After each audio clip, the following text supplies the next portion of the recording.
There is no possibility of conducting a frank discussion on U.S. policy in the Middle East without talking about the U.S. relationship with Israel. People are completely confused trying to explain our policy towards Syria. Doesn't make any sense. Syria a threat to us? No. Why does Bashar al-Assad have to go? Or because Obama said so, or because Hillary Clinton said so? Well, why did they say so? If you don't understand where this policy originates and comes from, then you're at sea in trying to explain it. If you look back to 1996, there was a study done for a fellow who was about to become prime minister for the first time. His name was Netanyahu. It was completed mostly by Americans. We later called them neocons. There were several prominent ones. Douglas Feith, number 3 in the Pentagon under George W. Bush. There were other people, and most of them, as I say, were Americans. Richard Pearl is the other person I was thinking of. He was head of Rumsfeld and its Defense Department's Brain Trust, his research group. So they composed this thing, and they called it a clean break, a new strategy for securing the realm. Okay, securing the realm. What realm? Well, the realm was Israel, Greater Israel, Israel that expanded and occupied territories during the 1967 war. It's very explicit. It talks about the need to make sure that Syria is pretty much blown apart. Iraq, the language is, well, Iraq is a prize in its own right. We need to get rid of Saddam Hussein, and then we'll go on to Iran and other places. It's right out there. Okay, it's in black and white. It's written by Douglas Feith, Richard Pearl, and others. Now, that's 1996. Several years later, there was the Project for a New American Century, populated by the same people who decided that, we really needed to advance Israel's interests, and the first and foremost thing we do is we get rid of Saddam Hussein in Iraq. Therefore, he won't be a problem for the Israelis. Now, the Israelis, curiously enough, would have preferred us to do Iran first. Matter of fact, some of the neocons that really swagger around said, Iraq? They have no military to speak of. Real men go to Tehran, right? Say that, yeah? One of them said, Iraq is going to be a cakewalk, right? Okay. But that was the plan, all right? Now, if you fast forward to what's going on in Syria now, after we pretty much destroyed Iraq, I'm talking strategically here, but we're really talking about human beings. Not only the 5,000 U.S. troops that were killed about Iraq, but I was going to say hundreds of thousands, at least hundreds of thousands of Iraqis dead because of the war, all manner of people injured and wounded, and refugees. Well, we know about the millions of refugees internally in Iraq, externally in countries around its periphery. The same with Syria. Now, what happened in Syria? Well, 2011, there was an attempt to do kind of a Arab Spring in Syria. There had been economic difficulties, there had been drought, and there had been people that said, hey, we ought to take advantage of this opportunity in Tunisia and in Cairo. Let's see if we can get a little bit more democracy here. Immediately, that was seized upon by people who wanted to do Bashar al-Assad in, including Hillary Clinton and, by extension, Obama. So what happened? Well, we started finding moderate rebels to support. Well, even Obama said 2 years ago now that talking about moderate rebels in Syria is a fantasy. Fantasy, his word. All of a sudden, as if, well, like Lazarus coming out of the tomb, moderate rebels have been resurrected now, okay? We're supporting them again, except for some new qualitative difference that came about as a result of the Russian intervention. Now, the background is that we, in my view, cannot understand U.S. policy toward the Middle East, and specifically Syria, without understanding how our policymakers virtually brag, not virtually, really brag, about there being no daylight between the policies of the United States and the policies of Israel. That doesn't do us any good among the Arab states out there, okay? So if that's the case, why is it that our president, Barack Obama, decided on August 20, 2012, to draw a red line, okay? Now, we all knew that Syria had chemical weapons. They were left over from when they got supplied by various and sundry. There was never any suggestion they were going to use them. It would be suicide immediately because the Israelis would nuke them or whatever. But Obama was asked a question at the very end of a press conference, sort of an unusual thing. Oh, Mr. Obama, you said that you would intervene militarily in Syria unless, you're never going to intervene militarily in Syria? And then Obama, as if reading a script, said, well, if the Syrians were to use or even just to move their chemical weapons, then I would draw a red line there, his words, okay? Then I would change my calculus, I would change my approach to Syria. Red line for us is we start seeing a whole bunch of chemical weapons moving around or being utilized. That would change my calculus. Yeah, intimating that, well, there would be U.S. military intervention. Now, who gave Obama that question and told him the answer? I don't know, but it's a safe guess it was Hillary Clinton, okay? Okay, that was August 20, 2012. August 21st, 2013, virtually a year later, there's a chemical attack outside Damascus, a place called, Ghouta. Several hundred people died.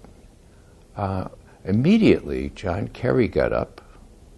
Well, not immediately. He got up on the 30th of August and said, Bashar al-Assad's government did this, Bashar al-Assad's government did this, Bashar al-Assad's regime is guilty of this chemical attack. Therefore, we drew this red line. Mr. President's got to act. How many times did he blame it on Bashar al-Assad? 35 times. 35. You know, you don't have to be a Shakespearean scholar to remember, methinks he doth protest too much.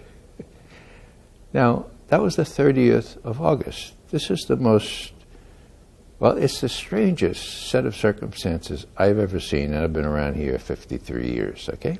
What happens next? Well, it was very clear. The president himself pretty much said, okay, this is it.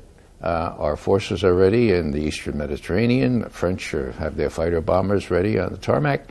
And he was going to give a speech in the Rose Garden around noon the next day. I'm out in front of the White House with several other people protesting, saying, hands off Syria, don't bomb Syria, no shock and war against Syria.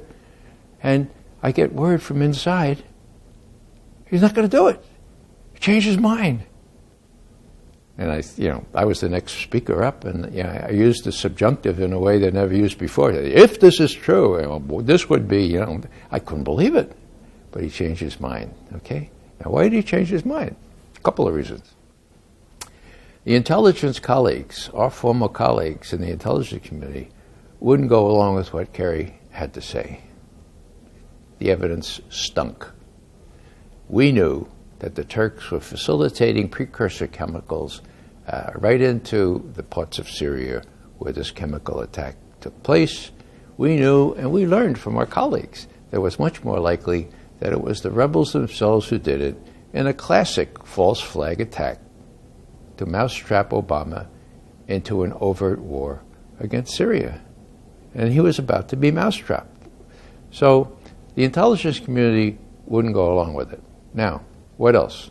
Well, General Dempsey, the chairman of the Joint Chiefs of Staff, he went to the president that night on the 30th of September 2013, said, Mr. President, I hear from my colleagues in London that sarin gas that was used against outside of Damascus is not the kind that's in Syrian government stocks. So you might want to be careful about starting a war based on what looks like mousetrapping. And the president changed his mind. That was big. Now, there's lots more to this story, which shows what kind of influence Israel has over our policy, because it didn't end there. So we're outside the White House, and we get word that the president has spoken. He had been delayed because we had been making such a din that he waited for a period of quiet. And he announced that, what he said was this.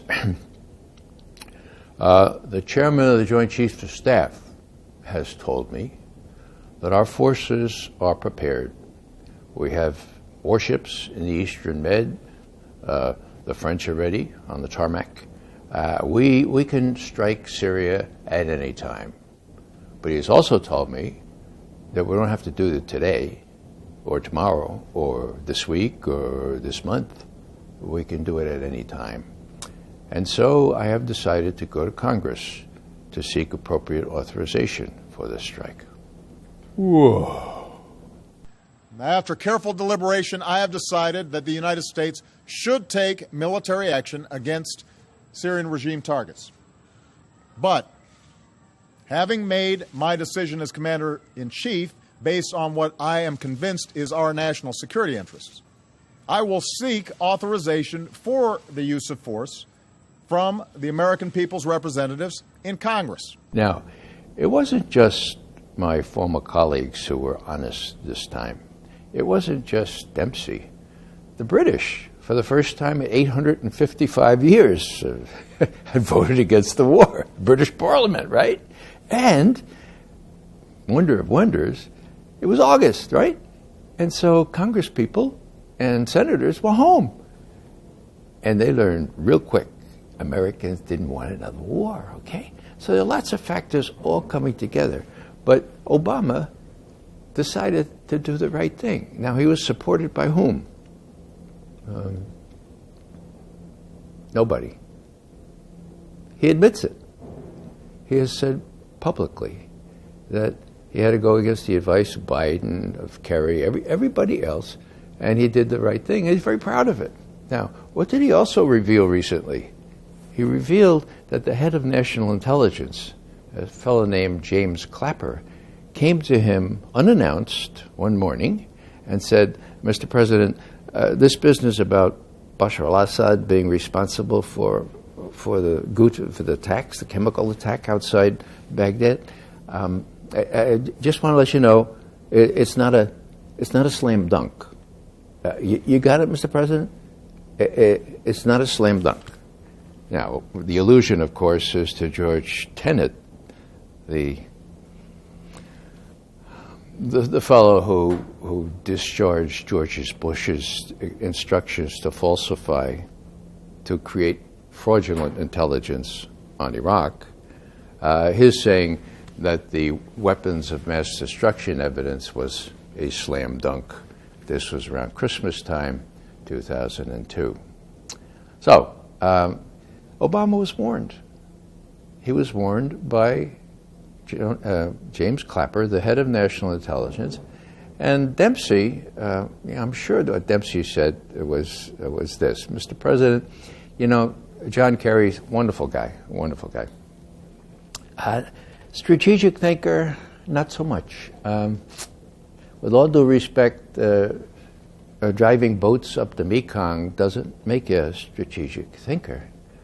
And he doesn't know what would happen on day 2 after Syria. So with all due respect, you could see what he's trying to do. Cut him off the pass, and Barack Obama did, and he's very proud he did, and now he admits that his chief of national intelligence told him it wasn't a slam dunk. Why did Clapper tell him that? Because he was faced with a revolt on the part of his intelligence analysts who refused, and this is important, who refused to do an intelligence assessment. Now, a major event like this, you always get an intelligence assessment. I mean, that's what the intelligence community is for. What happened outside Damascus on the 21st of August, 2013? We needed intelligence. Who was responsible? Our guys wouldn't do it. You know why? Because they wouldn't come up with the answer that Kerry had developed, okay? That Kerry said 35 times on the 30th of August, okay? So there was no intelligence assessment.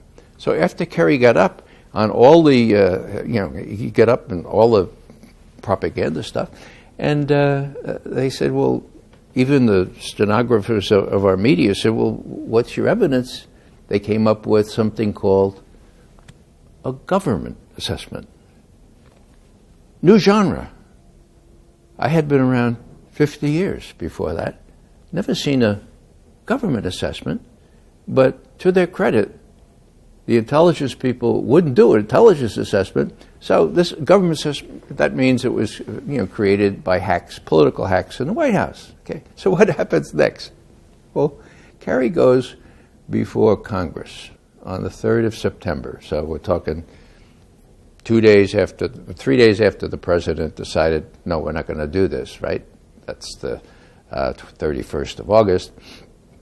And he says, we need to retaliate. We did this red line, and we got to do this. And besides, the moderates are winning, are beginning to win, got the upper hand. Now, he was before the Senate Foreign Relations Committee, which was really gung-ho, to have this attack, just as they're gung-ho to attack anybody.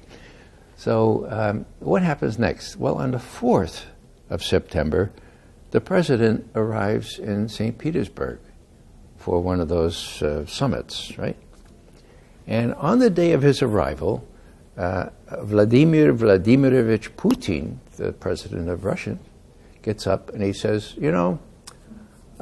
John Kerry has said that the moderates are winning and that Bashar al-Assad was responsible for the chemical attacks outside Damascus. Он врет. Он знает, что врет. Это печально. Which means he's lying. He knows he's lying. This is sad. Now, up to that time, I had been watching Russian foreign policy and the statements of Russian leaders for half a century. Okay, I have never, even in the days of Stalin, seen a Russian leader call a U.S. Secretary of State a liar. But he had him dead to rights.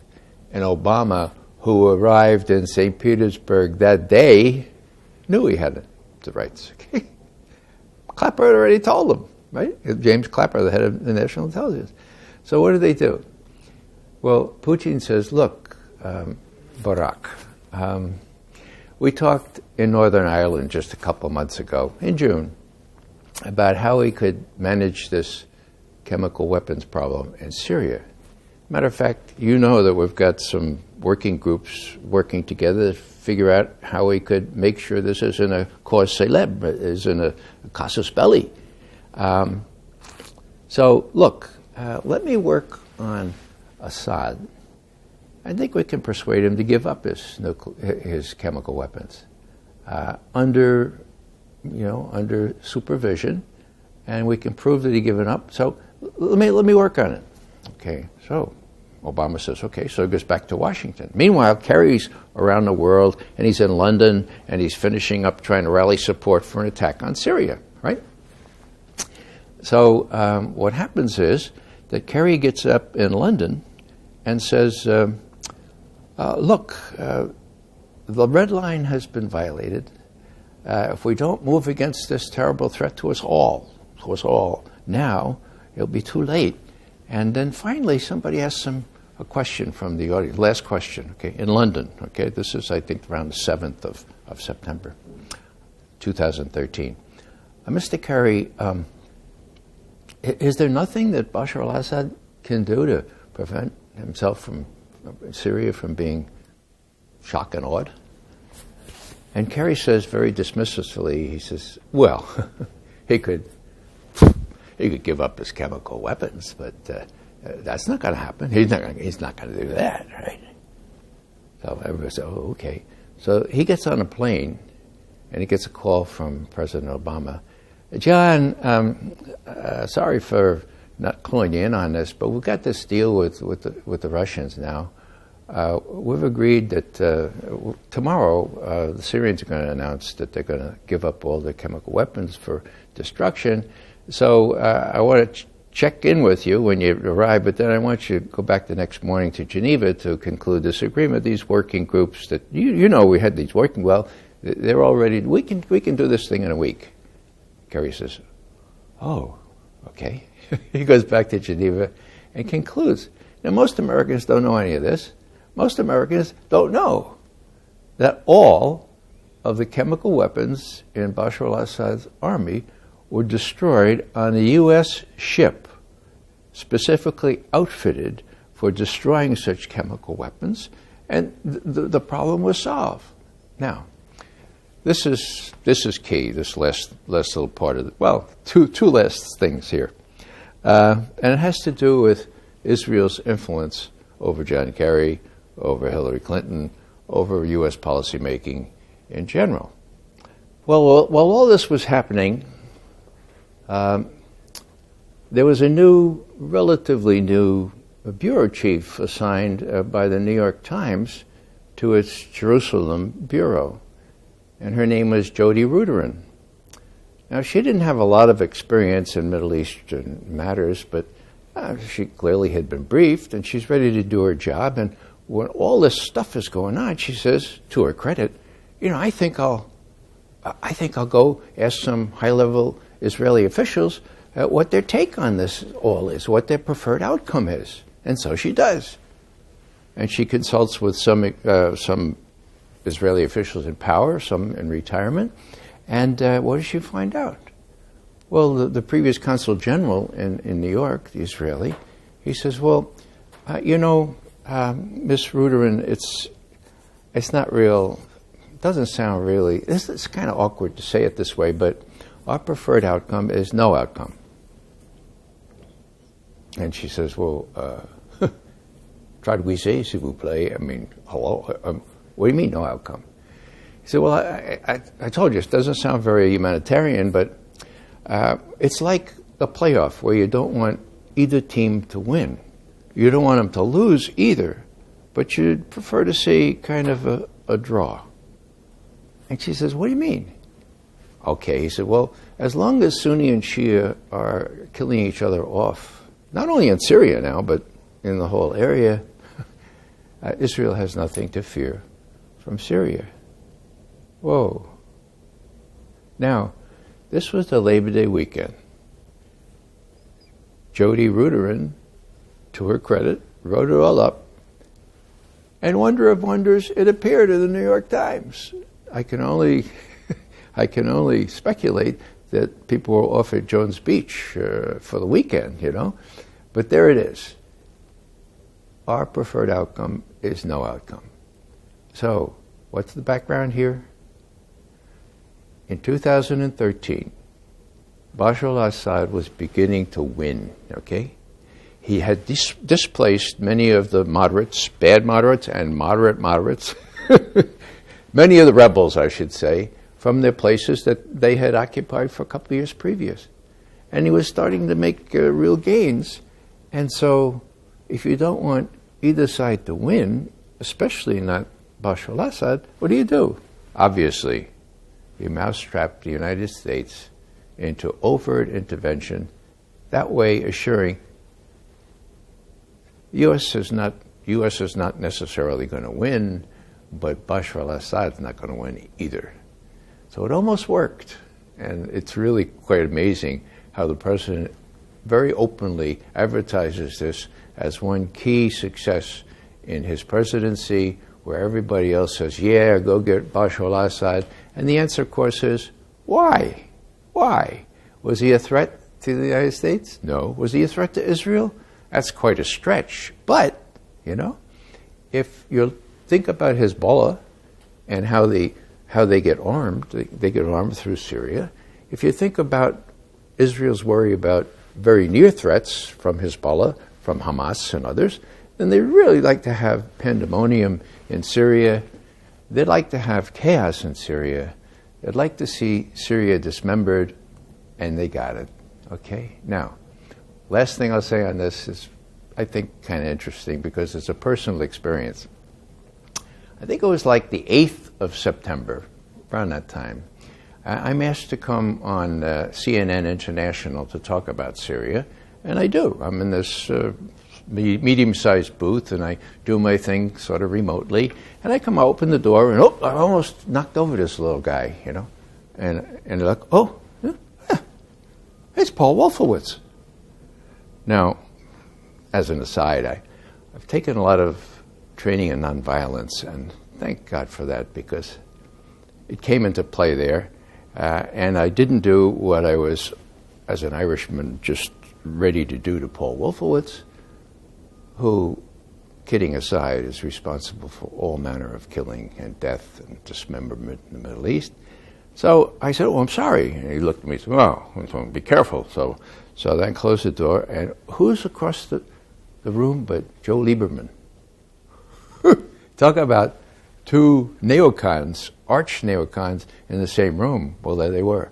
They were watching the boob tube there. Some of the CNN pundits trying to make sense of how Obama chickened out on this, how he set this red line, and then nobody's ever going to believe us again. It was really amazing. So I said, I'm going to hang around here and watch. Okay, sure enough, Lieberman and Wolfowitz go off to a separate studio, bigger one, to do their interview, and I'm watching it on the boob tube. First thing Lieberman says, I don't understand the president. He doesn't need congressional authorization to start a war in Syria. He doesn't need that. And of course, Lieberman and Wolfowitz went on in that vein. The atmosphere was funereal. It looked like Lieberman and Wolfowitz's mothers had just been run over by a Mack truck. They didn't get their war, and they were angry. So here's Lieberman saying, President doesn't need Congress. So McGovern digs out his little Constitution, which he carries around with him all the time, and he looks at Article 1, Section 8, which talks about the only authorization for war would be congressional, and he underlines it, and he rips out Article 1, the whole Article 1, and he goes to the elevator. Now, this is not just an elevator kind of place. This is really, really ornate, sort of like something out of Saudi Arabia, really fancy marble and so forth. And he waits for Wolfowitz and Lieberman to come out of their studio. Now, you have to know Washington culture, and namely that it's not possible, it's not permissible to forget somebody who might be important, who you see. So I came on, I said, Joe, Paul, Ray McGovern. And they said, oh, yeah, all right. So I shake Lieberman's hand, I was like, now, Joe, hold on for a second, Paul. Joe, I couldn't believe you. You've been in Congress for, 24 years? And you don't know that the president needs congressional authorization to make a new war? You don't know? So here, I pulled out Article 1, Section 8 here. Paul, wait a second. Take it home, read it, and think about it, okay? And maybe you want to correct that on CNN. And then Paul's slinking away. I said, what? And then all of a sudden, the 6-foot-tall, beautiful, beautiful escort for Paul and Lieberman appears on the scene.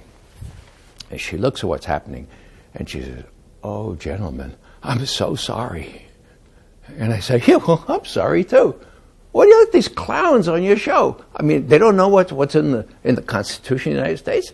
Well, that was it for that. But what am I saying here? I'm saying that these archetypical neocons were down in the mouth, saying spurious things on CNN about, the president doesn't need to authorize a war, and it just came into bas relief that the neocons were really ticked off because they didn't get the war that they almost, with Kerry's help and everybody else's help, almost mousetrapped the president into. Now, you could see why the president is proud of having resisted that, because there were no plans for day two, and the president has already said in connection with Libya that was a mistake. He'd like a do-over for Libya because no one planned for day two, and of course, who's supposed to be planning for day two? Well, her name was Hillary Clinton, head of the State Department. So these things are really important because they show that these people, not for reasons of U.S. national security, but for reasons primarily of what the Israelis want, are willing to craft our policy in that direction. What's the difference? What's the definition of a neocon? In my view, it's someone who has great difficulty distinguishing between the strategic interests of the United States on one hand and the strategic interests of Israel on the other. Now, everybody's entitled to their own opinion. I just don't think those people should be running U.S. foreign policy. And if you look at Hillary Clinton's pronouncements, she's going to invite Netanyahu into the White House first day in office. It's going to be that problem in spades if that indeed what she intends. At 7 minutes to midnight and 47. Many near catastrophes have come along the way. Now climate change is ticking several seconds off each day.